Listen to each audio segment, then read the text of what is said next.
here's a live check. Go ahead, Chris. Let us know what's going on. Yeah. Bree, I'll preface this again by saying if you need to interrupt us at any time, please just jump in.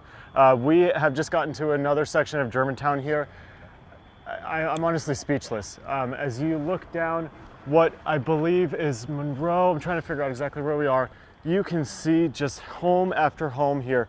Some of these tall skinnies where the windows were blown out. Presumably people were sleeping inside. We've been watching the Nashville firefighters. Dan, if you want to come with me here, you can see, I mean, just power poles that were snapped, front facades of brick that were torn away here. And of course, the most terrifying thing about all of this is this was in the middle of the night, so people were just sleeping at home in the comfort, of their own homes. It's hard to see out here because obviously it's almost 2 in the morning and it's pretty dark. People are just assessing. Are you okay in there? You're okay? Okay. There's a lot of folks out here who were inside their homes when this happened. You can see a decent amount of damage out here. We do want to remind folks, again, as we've been saying before, if you are not in imminent danger right now, if you are not in a place where you need to be rescued, don't call 911, even though this is so incredibly terrifying to look at, especially when you think about the people. You okay? Yeah. A lot of folks who are out here who are inside. Dan, just take a look. You can see, again, it's hard to understand right now because it's so dark out. But as I look up into the sky and I can see the silhouettes of trees that are here in Germantown, you can just tell the tornado came through and snapped them down on top of each other. There is a bit of an odor of gas that has been kind of permeating this area, so we've been trying to be careful here.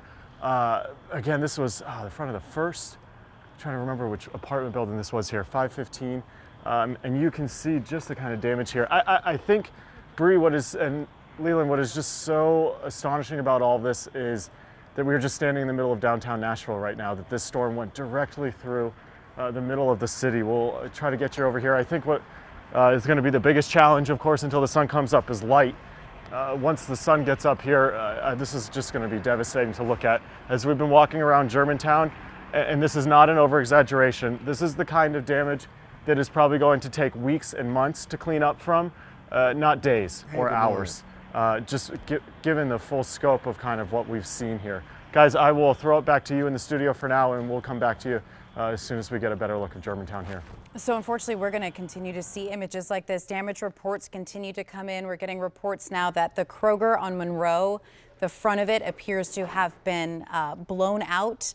Shopping carts, large pieces of metal strewn across the parking lot. Our eyes are now in parts of Putnam County, closer to Cookeville. Yes. That's where we have a tornado warning in effect until 2:15. The pinks and greens that pulled up there near Highway 70, and you just saw another scan come through. So the greatest area of concern for this tornado is just west of Cookeville.